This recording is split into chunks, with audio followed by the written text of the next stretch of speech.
Hey, Marc Warnke here. So I wanted to share with you a distinction that I thought about today coming home from the gym.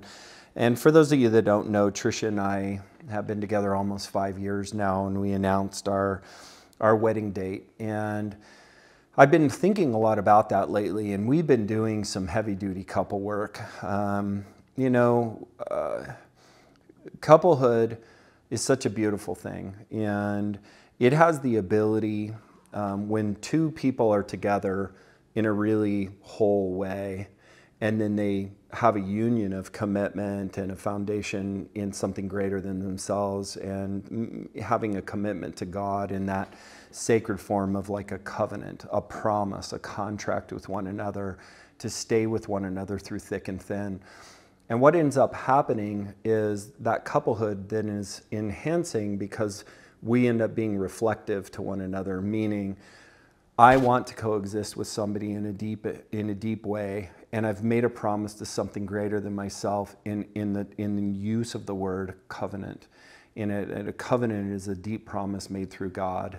And so the aspect of that that's so interesting in that, I think our average divorce rate now is like 67%, and I've been divorced.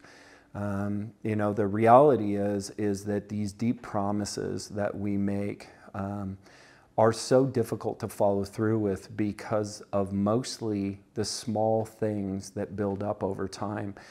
I know that all of you that are in a long-term committed relationship are going to be able to relate to what I'm sharing, which is relationships end up having almost kind of these balls of twine.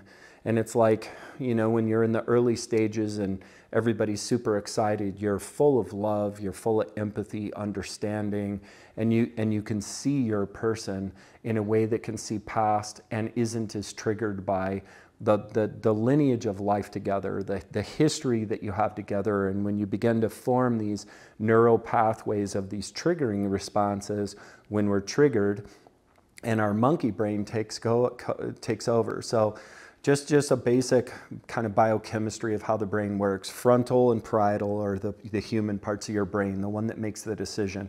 The base of your brain is referred to commonly as the monkey brain, and it houses the amygdala, or the amygdala is directly connected to it. And what the amygdala does is it's your response to a tiger in the trail.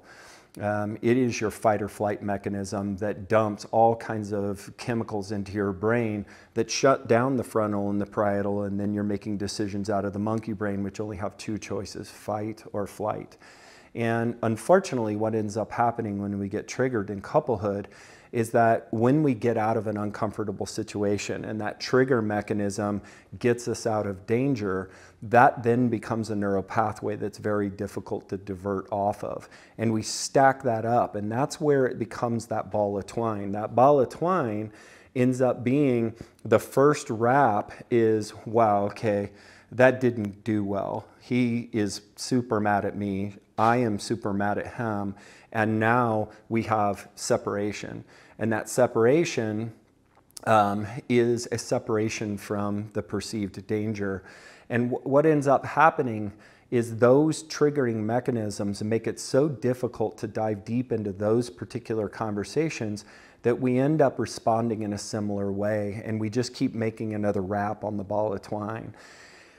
The way I look at that couplehood in my noticing today in my life after 30 plus years of personal growth work and deep meditation and exploration with great minds in the industry and trying to become a better human being. And if you're wondering why I'm talking about that, that's one of the foundations of lifesteading, is that if you choose kind of to think in that way of being a lifesteader, your personal growth is foundationally as important as the growth of the plants in your garden, because it is the energetic wholeness of the entire team wrapped around that food and that land and everything that then produces extra energy for the world. So if we create a micro look at how can one person make a great change while they're here, it's actually amplified in couplehood. Couplehood has the ability to amplify our ability to be greater or have extra or more, to spill out to the world through our children, through our community, through the people who gather at our homesteads, and through this medium, through YouTube, and how we share this message of love and kindness and gratitude, to be bathed in the path of being kind, being loving, and being grateful most of the time. That skill is enhanced by a healthy couplehood. And the reason is because we're not in this fracture place of trigger and all those other things that make us operate at lower levels. And so one of the biggest unwindings for Trisha and I was kind of this identification of these balls of twine. And we just did a couples retreat that gave us some really valuable tools on how to unwind that. And if you're curious about this couples retreat, feel free and contact me directly, either via comments or, send me a message at marcwarnke@gmail.com on my email. And my phone number's still out there publicly. I welcome you to send me a text and say, hey, my marriage or my couplehood is really not doing well. I wish it was more. I want to hear more about that couple's experience, because Trisha and I are really going to dedicate some of our future towards this. Not that I'm the all-knowing place, but I know the right people to connect you to that can really be helpful in that context. So let's go back to the ball of twine. The ball of twine that we've wrapped up, which are those conversations that we have that both people fire up, and then we try to create closeness through a conversation that we need to have. There is this contention, this thing we keep bumping into. But the way most couplehoods end up going is that ends up being something that you just don't talk about, and it ends up being unresolved. And the other thing is it ends up being something that is a stumbling block to things that are greater. And when you take energetically, and remember, the highest vibration or energy that we emanate off our body that science can measure is authenticity. So when we're authentic, when we're real and deep in ourselves and being honest and humble and loving and all those other things we aspire to do, that's the highest energy that radiates from a human being, is authenticity. When two couples can come together and create authenticity with one another, what actually ends up happening is that radiation of that energy grows greater than the two combined. So we actually have more. And that energy of authenticity goes out to the world. And the greatest thing about things like kindness and gratitude, love, authenticity, is that they're contagious.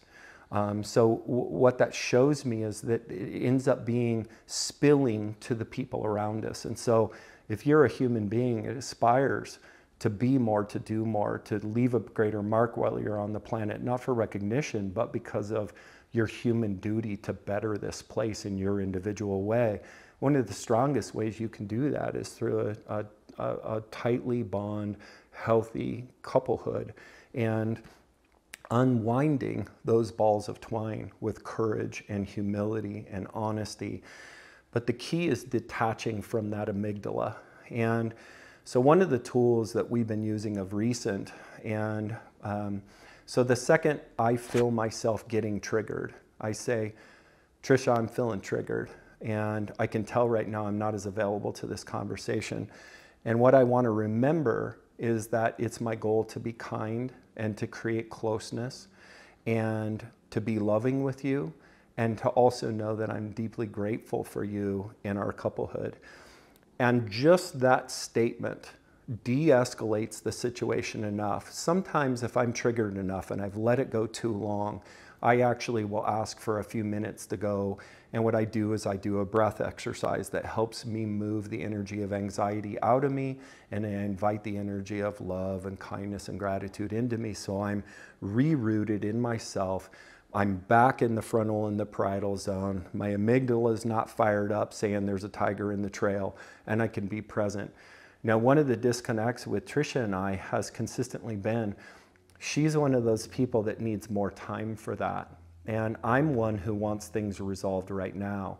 And so creating space for her to have the time, but also providing the release for me to know we're on the road to resolve, has just been an agreement that we've been making, which is, okay, we're not in a really steady place right now to dive into this conversation.